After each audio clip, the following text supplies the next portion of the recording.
अस्सलाम वालेकुम क्लास। हमने नया टॉपिक एक स्टार्ट किया था हैमिंग कोड का। प्रीवियस लेक्चर में मैंने आपको यही क्वेश्चन करवाया था कि हम हैमिंग कोड कैसे जनरेट करते हैं। पहले मैंने आपको बताया था कि हम पहले पढ़ेंगे कि हम हैमिंग कोड कैसे जनरेट करते हैं, फिर हम करेक्शन की तरफ आएंगे, क्योंकि जो हमने टॉपिक स्टार्ट किया हुआ है वो है कोडिंग थ्योरी का।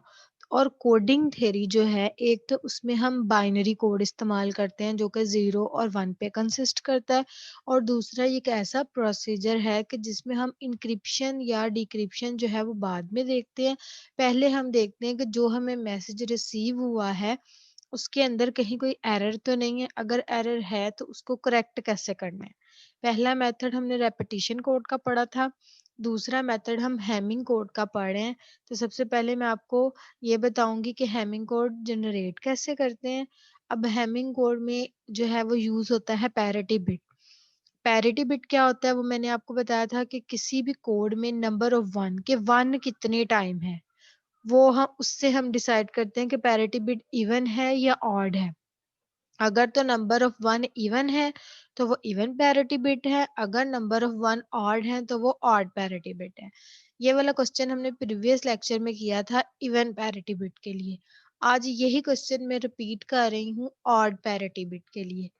ठीक है, ये इस तरह का क्वेश्चन है कि जिसमें हमें एक मैसेज गिवन होगा और एक कोड गिवन होगा। ठीक है, इसके थ्रू हमने हैमिंग कोड जनरेट करना है। अब मैसेज में टोटल देखें कितने डिजिट है, 4।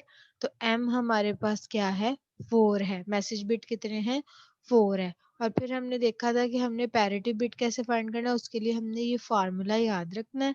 ठीक है, फार्मूला अगर हमें याद होगा तो हम इजीली जो है वो पैरिटी बिट फाइंड कर सकते हैं।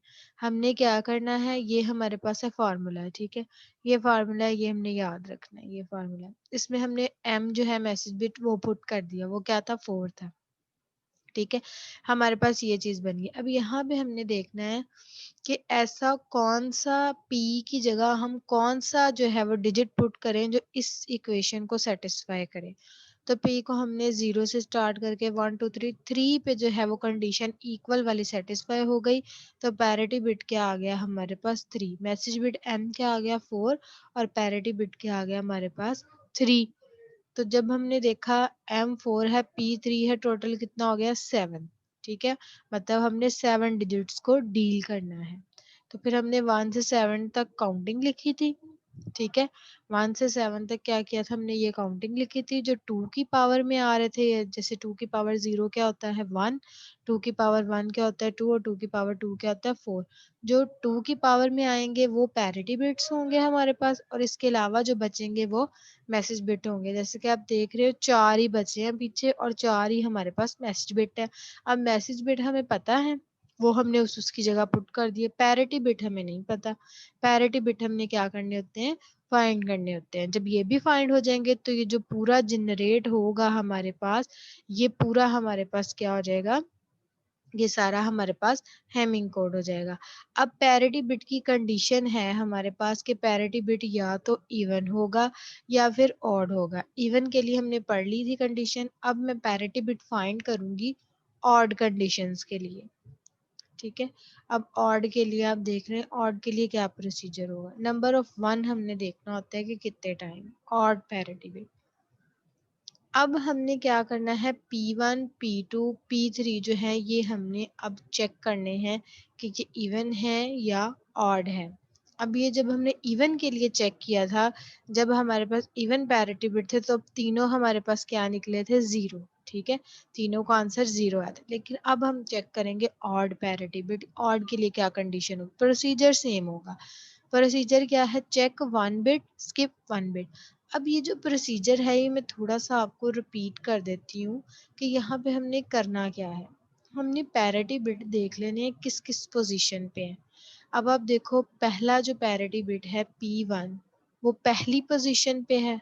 ठीक है, ये यहाँ पे पहला पैरिटी बिट P1 पहली पोजीशन पे है, तो इसका मतलब है 1 चेक, मतलब एक हमने लेना है और एक स्किप करना है P1 के लिए।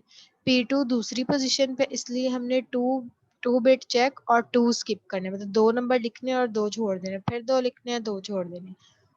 P3 जो हमने फाइंड करना है वो 4th पोजीशन पे है, तो P3 फाइंड करने के लिए हमने 4 डिजिट चेक और 4 स्किप, 4 लिखने हैं और 4 स्किप करने हैं। और स्टार्ट हमने वहां से करना होता है जिस नंबर पे ये पैरिटी बिट है। P1 1 पे है ना, तो हमने क्या करना है 1 चेक 1 स्किप है, यानी 1 लिखा 2 स्किप कर दिया, फिर 3 लिखना है, फिर 4 स्किप कर दिया 5 लिखना है, फिर 6 स्किप कर दिया 7। तो P1 के लिए हमारे पास क्या बनता है 1 3 5 और 7। ठीक है, अब P2 जो है हमारे पास सेकंड पोजीशन पे है, तो हमने 2 चेक करने हैं 2 स्किप करने हैं, मतलब 2 3 लिखा 4 5 स्किप कर दिया और 6 7 लिखा। ठीक है, तो हमारे पास क्या बन गया 2 3 6 और 7। इसी तरह जब हम P3 जो है वो 4th पोजीशन पे है, तो यहाँ पे हम क्या करेंगे 4 चेक 4 स्किप। जब हम 4 चेक करेंगे तो आ जाएगा 4 5 6 7। अगर कुछ भी नहीं है तो स्किप करने की कुछ जरूरत नहीं, ये 4 हमने लिखना। फिर हम इनकी असाइनिंग देखते हैं कि इनको ये जो P1 P2 है 1 है या ये 1 है, जो जो साइन होता है वो लिखते हैं। ठीक है, अब चेक और स्किप कैसे करना है वो आपको समझ आ गई है। नेक्स्ट अब आप देखो कि नेक्स्ट क्या करना है। ठीक है, तो ये अब आप देखो P1 के लिए वही चेक 1 बिट स्किप 1 बिट, क्या आ गया हमारे पास 1 3 5 और 7। इनकी असाइनिंग हमने लिख लेनी। ठीक है, यहाँ तक काम हमारा सेम है। ठीक है, 1 की जगह पे P1 था, 3 की जगह पे 1 था, 5 की जगह पे भी 1 था और 7 की जगह पे 0 था। पिछले क्वेश्चन में हमने इवन पैरिटी बिट बनाना था, तो हमने क्या किया था कि हम P1 की जगह, जाहिर सी बात है अब ये जो P1 है इसकी जगह या तो मैं 0 पुट कर सकती हूँ या 1 पुट कर सकती हूँ।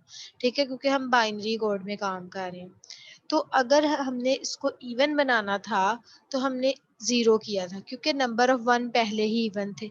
अब यहाँ पे नंबर ऑफ 1 काउंट करो कितने टाइम है 2 टाइम है, यानी कि ये इवन में है। तो ऑड बनाने के लिए हम इसको क्या करेंगे P1 की वैल्यू 1 रखेंगे। जब हम P1 की वैल्यू 1 रखेंगे तो नंबर ऑफ 1 कितने हो जाएंगे 3 हो जाएंगे, तो ये ऑड पैरिटी बिट बन जाएगा। ठीक है, अगर हमने इसको इवन बनाना होता तो मैं P1 की जगह 0 पुट करती ताकि नंबर ऑफ